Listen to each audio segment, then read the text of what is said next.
So this is my concentration 9 and 10 double page spread. So this time around I did a little bit of a different format since we did 2 DPSs at once. I basically merged these two pieces on one page and then continued that pattern as the pages went on.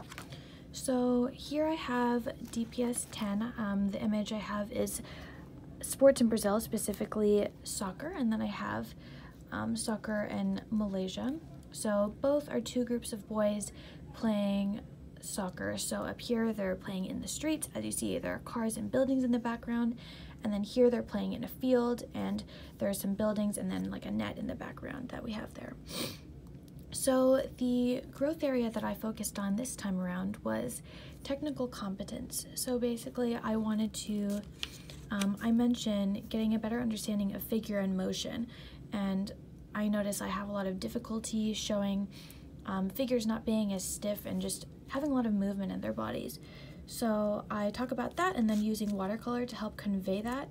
And then I also mentioned foreshortening and the hands, and that's something that I'm hopefully going to do a lot more practice on and hopefully master in that piece so that it looks realistic and able to understand. So here on these pages, for each specific piece, this is specifically dedicated to concentration number 9, and then this page is dedicated to concentration number 10.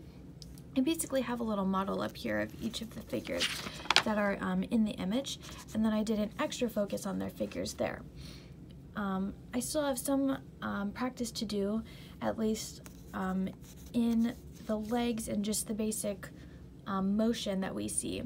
I didn't do too much work on the faces, as you can see, but I tried to just convey the vague movement and just show I have like the bottoms of the feet and the legs and just that curved motion of the body that I'm really not familiar with working with.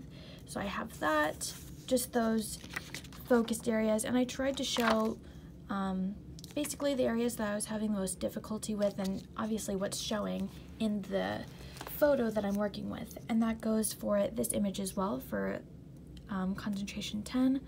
Basically have those same areas that I'm focusing on that are showing, so I make notes that these areas are covered in the photograph, so I didn't really need to cover that, and I wanted to make them seem realistic and not complete them so that I knew what it looked like specifically related to the photograph. And that's about it. There's my double page spread for concentration 10 and 9.